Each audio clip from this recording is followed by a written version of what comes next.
ọkọ mi ṣọdún ẹ báńkì Steve ló ń ṣọdún ẹ báńkì kórí jẹ́ kó dàgbà kó pẹ́ láyé kéyìí má ṣe já ṣe mọ́. Màyà pọ́n ọkọ mi lé Màyà pọ́n ọkọ mi lé o kíkú má pa mo sùn ní rèwé Màyà pọ́n ọkọ mi lé. Ìmà ìṣọkọ olóṣì o ọkọlọkọ mi. Ìmà ìṣọkọ olóṣì o ọkọlọkọ mi. Ajílété Ẹ̀gbádò ibẹ̀ ni Steve ti ṣẹ̀ wá kórí jẹ́ kó pẹ́ láyé o. Ìbálòdé tó ní o Àṣàkẹ́ mo rí ìbà fọ́lọ́hún ọba Òṣùpá Akéwì mo tún ti débí ṣe mi ó dìlé ọmọ lọ́jọ́ bí òní o Amosu Adamson Stephen Ọlájùmọ̀kẹ́ ṣe bẹ́ńlẹ̀ ní àbúrò òde òkú ọdún bínú ilé ló bá wà ní òde bá mi mo lẹ́kùnlé ló bá wà ní òde wo ìyàrá ló bá wà ní òwò kọ̀ọ̀kan lé torí ní sọjọ́ bí rẹ̀ ìjọ ọmọ bí ọ̀sílẹ̀ ayé ìjọ wọn mi kí màmá kú ewu ọmọ ìjọ wọn mi kí bàbá kú ewu ọmọ tán ni o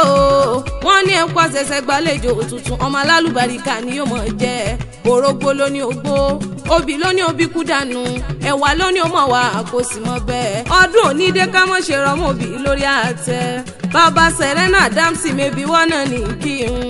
bàbá Mary Adamson ó kú ọdún ó sì kú àṣeyẹ ọkọ ẹ̀wà tómi ọmọ Wùmí mẹ́bí wọ́n náà ní kí n CEO ẹ̀wà tómi Paris ìwọ ò mọ ní fọdún èyí ṣòwòpin lágbára lọ́wọ́n bá pẹ́pẹ́pẹ́ lòun ṣe lé àárọ̀ àtẹ̀pẹ́ báyìí lẹ́sẹ̀ mi tẹ̀ ẹ̀ náà ó ṣọdún owó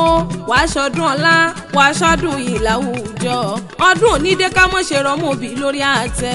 dúpẹ́ lọ́wọ́ oríire àpérí o dúpẹ́ lọ́wọ́ ṣẹ̀dá rẹ tí ó padà lẹ́yìn rẹ tó rọ́pọ̀ náà jọ bí yín tó ti kú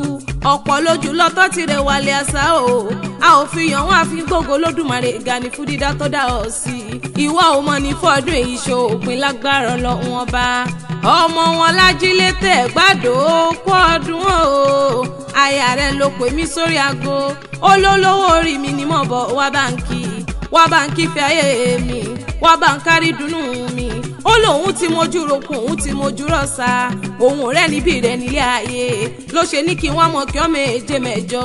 ó ló kú ọdún ó láṣẹ ìsàmọ́dún ó ní bọ̀dé pa láwọn bàbá tó gbé bí ọlọ́mọ bá mi Steve ṣonímọ̀nì ṣọ́lé àwọn bàbá rẹ̀ ọmọ ẹlẹ́rìn ìjà mọ́ gbọ́ o ọmọ àṣìgbáyàn ńlá ọmọ àlù fún wọn sẹ́kù náà kó kí lè bàbá rẹ̀ ọmọ onígbẹ̀dù ọ̀gbẹ̀rì òjò ọlọ́mọ ní jíjọ àwọn ọmọdé yìí o kò sùn ọmọ lọ́rọ̀ àgògò nínú ilé bàbá rẹ̀ ọmọdé yìí wẹ̀ lódò gbogbo ọmọge ìnáwó ọ̀ṣẹ́ wọ́n ní tèmi ni ó ṣe wọ́n ní tèmi ni ó gbà o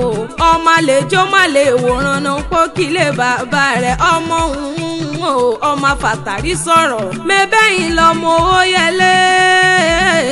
mẹ́bẹ́yìn lọ́mọ ògùn yẹ̀ẹ́ta òtòṣì yọmọ ènìyàn òtòṣì ló sunkún lọ́jà àwọn afẹ́rin sí polówó lè bàbá tí ẹ bá ṣubú ariwo pé ní mọ́ ń ta ni iṣẹ́ òun kó wá wí iṣẹ́ òun wọ́n mẹ́bọ̀rọ̀ lòun wọ nínú ilé bàbá tó gbé bí ọlọ́mọ okú ọdún adìyẹ òtòṣì níjẹ láàrin ìgbẹ́ o olówó lè bàbá tí ẹni jẹun nígbàgbọ́ oko èdìgbò ọmọ bàbá tẹ̀bí tààrẹ òkú ló yẹ lẹ́jọ́ bàbá wọn kú sóko dápọn ọmọ ọ̀rọ̀ yalu ni ọ̀rọ̀ ya kẹ́kẹ́ ọ̀rọ̀ yalu ni ọ̀rọ̀ yalu yàn náà pókí lè bàbá tó gbé bí ọlọ́mọ ẹ̀yìn lọ́mọ akéya ya kọ́lọ́rọ̀ gbọ́n tọ́lọ́rọ̀ bá gbọ́ kí lọ́lọ́rọ̀ lè ṣe ọmọ oníyan wá mi délé mo bògiri ròde oníyàn wá mi délé mo bògiri ròde